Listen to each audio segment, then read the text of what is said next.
Michel, j'ai 57 ans, je vais prendre 57 ans, je suis né en 56. J'ai la passion de l'automobile depuis très très très jeune, parce que j'ai même commencé très jeune à courir. J'ai commencé à courir en moto, j'avais 16 ans. J'ai fait de la course de côte et un peu de circuit. Après, j'ai voyagé, j'ai fait toute l'Europe, la Scandinavie, l'Afrique du Nord en moto. J'ai suivi Continental Circus.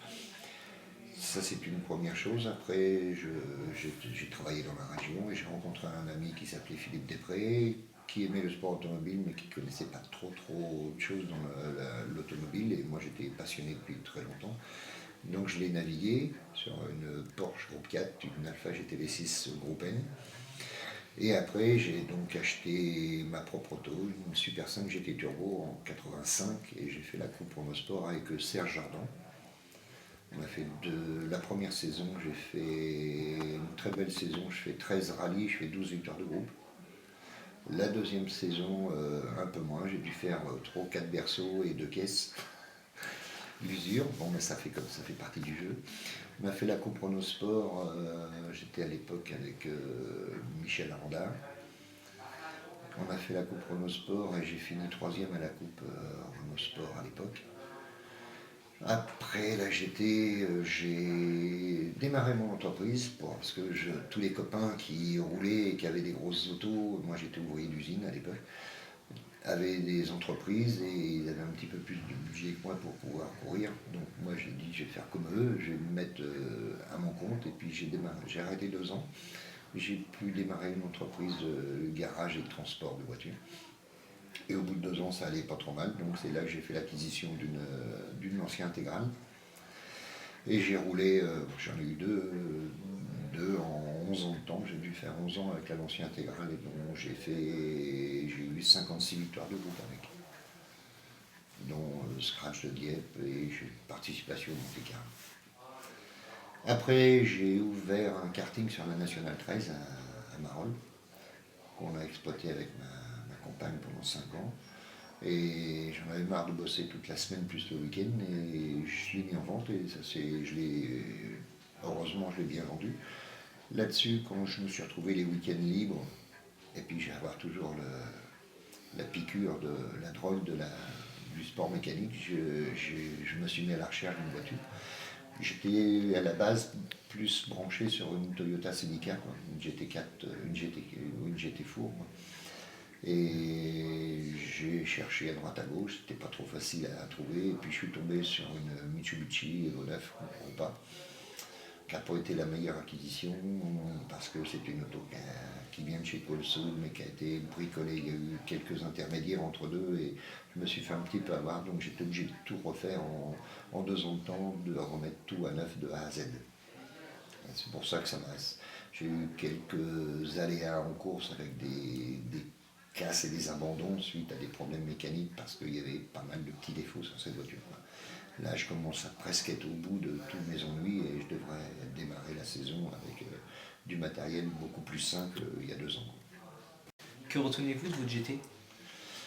Alors là, GT à l'époque, c'était une formule qui était extraordinaire. Bon, dangereux parce que c'était une auto très très très vicieuse, traite, mais c'était une voiture qui avait un potentiel énorme.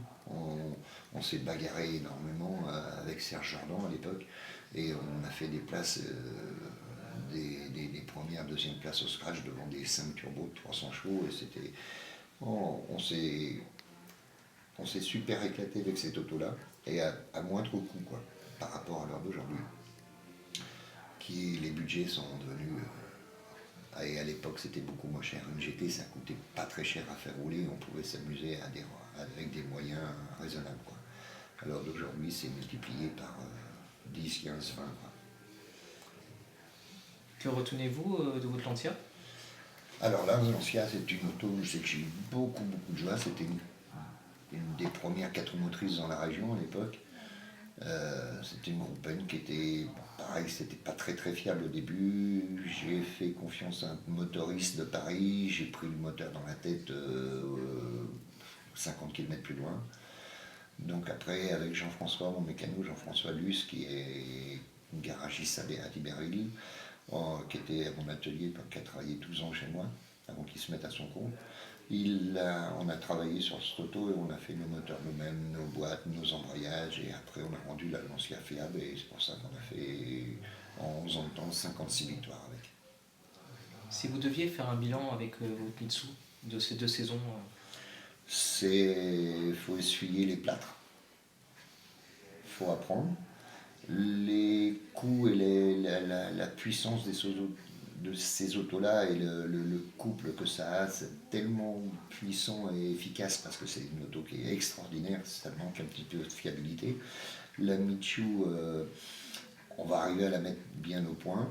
Et on ne peut pas les conduire comme la Lancia parce qu'il ne faut pas les exploiter trop, c'est-à-dire qu'il faut faire comme Michel Bourgeois, c'est-à-dire qu'il faut enrouler tous les changements de direction, il ne faut pas la conduire avec des coups de frein à main, les faire glisser, être brutal de trop avec, on casse des morceaux. Donc il faut les conduire avec un petit peu plus de souplesse, c'était pas trop mon style. Il faut que je m'y habitue, il faut que je me rende à l'évidence, sinon il faut que j'ouvre le portefeuille à chaque fois. Donc ou alors il faut avoir les gros moyens, c'est-à-dire passer des morceaux neufs régulièrement. Là-dessus, sinon c'est une auto extraordinaire. la saison 2013 va arriver vite. Comment la voyez-vous? Un petit peu mieux que mes 2 dernières saisons. Les 2 dernières saisons, à savoir quand j'ai racheté l'auto, j'ai dû faire 6 résultats sur 9 courses. Et l'année dernière, j'ai fait 4 résultats sur 9 courses, quoi, suite à des pannes, quoi. Mais bon, ça va se solutionner. Quels seront vos objectifs? Essayer déjà de rouler, participer à quelques épreuves les quelques régionaux de la région.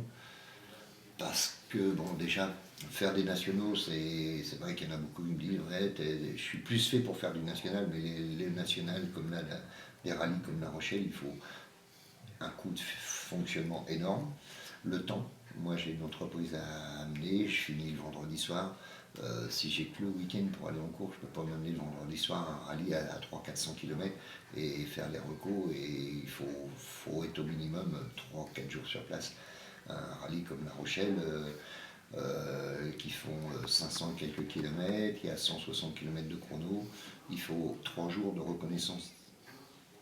Donc moi, matériellement, vis-à-vis de mon entreprise, je ne peux pas me permettre ça. 1 ou 2 dans l'année, je vais les faire, mais je ne peux pas être 7-8 courses dans l'année en national, c'est impossible. J'aimerais bien, mais je n'ai pas la possibilité. Vous connaissez votre programme? Non, pas précisément. Alors je vais certainement pas faire la Côte-Fleurie, étant donné qu'il y a notre ami Guégan continue à faire son stupide circuit de karting, et qui a été la moitié de mes ennuis l'année dernière suite à une case de turbo qui était tout neuf, dont Hervé Knapik et d'autres gars qui se sont plaints suite à des usures de pneumatiques prématurées sur 700-800 mètres de karting, à faire des zig-zag dans tous les sens, et ça abîme les autos. Et j'ai pas envie de recommencer le même programme dans ce rallye, qui est un beau rallye, sauf cette spéciale stupide. Et je ne suis pas le seul à le dire.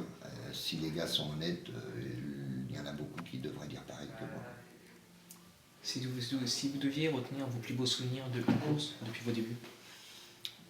Il y en a des tonnes. Dès que je me mets au départ d'une spéciale avec un chronométreur qui décompte, là c'est tout du bon souvenir. Bon, à part les abandons, les casses, les sorties de route, il y en a eu malheureusement, ça fait partie du jeu aussi. Mais sinon, prendre un départ de spécial, c'est un bonheur intense et une montée d'adrénaline énorme, quoi. Surtout avec des engins comme on a, c'est un bonheur fou. Il faudra en parler à mes navigos, ils sont... Quand ça roule fort, ça va bien. Nous vous remercions beaucoup. C'est moi qui vous remercie de votre passage. Et puis j'espère faire plaisir aux spectateurs en voyant une auto sympa. Et puis je vais essayer de bien l'amener et essayer de ne pas trop casser l'année qui vient, quoi. Je redémarre avec une auto à 90% neuve de partout. Nous vous souhaitons bonne chance pour la saison 2013. Merci.